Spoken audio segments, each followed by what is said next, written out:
Hey guys, Dr. Dave here with Inside Out Strength and Performance, talking through one of my favorite hinge movements, so single leg deadlift with a hip airplane. So this is combining two technical but awesome movements in terms of building single leg stability, building hip control. Our goal with this is, so when we talk our hinge pattern, our deadlift pattern, want to make sure we have that down first, but a lot of times what we see is we see a lot of instability side to side, and a lot of that's coming from control at our hips. So we're trying to minimize that, build control in our hips so that we can build a stronger knee and lower body position. So Lindsay will be helping to demonstrate here. So what we're going to do is take a step forward there. So what we're going to do here is working on just getting that hinge pattern first. So she'll start hinging that leg back. So first we want to make sure we have this single leg hinge position here first. So she's got nice straight alignment there. Hips are square, slight bend in the knee, and then arms out to the side like an airplane. So now to add in the challenge for this, she's going to try and keep that knee position rotated out as she opens her hips out that way and back in. So she'll keep going here. It's okay if you feel like you're losing your balance a little bit. You want to really focus on driving this knee out as those hips and body all turn in one unit there. And what this is doing is really challenging this down leg to make sure that it's stabilizing correctly, make sure that that hip's really working in that good position there. Good, relax, and go ahead and face the camera. I want to show from this angle as well because this is important to see. So she'll get into that hinge position. And then once she's there, so this knee position is going to stay fixed.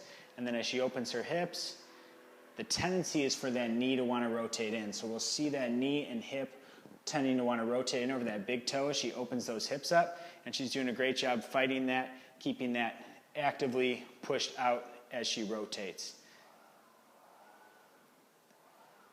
Good, very good. Relax. So if we need to for that, we can always add in a PVC just for a little bit of balance. So full challenge will be arms all the way out, but no shame at all in using the PVC to help keep that position. If you're doing this movement and the knees just keeps rolling in, would rather use a little bit of handheld support to keep that good position.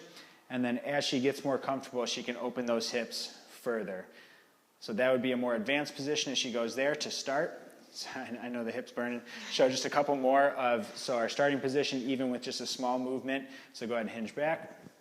So this would be our starting position, even just moving the hips 1 inch, and then back to the start. So you'll be surprised how challenging that is to keep that knee position still. Very good. That right leg's burning. You can go hit the left side later. Thanks for demonstrating. So for that, that's going to be a great prep for deadlift type movements, for running, for any single leg activities. What we see is we jump and land, and that knee tends to want to keep rolling in. People, when they push off, if they're running, we see this, what we call dynamic knee valgus, where that knee tends to roll in. So this is really drilling in that hip position, getting those hip muscles fired up, and in a good functional position like that hinge. So that's going to be one that you can do. For some people that might be starting out just doing it a couple reps, a few reps, but you can build that one up for endurance too. So working higher, 10, 15 reps as a warm-up is a great way to program this in, and you'll feel that hip working if you're doing this right. As always, let us know if you guys have any questions. We'll talk to you guys soon.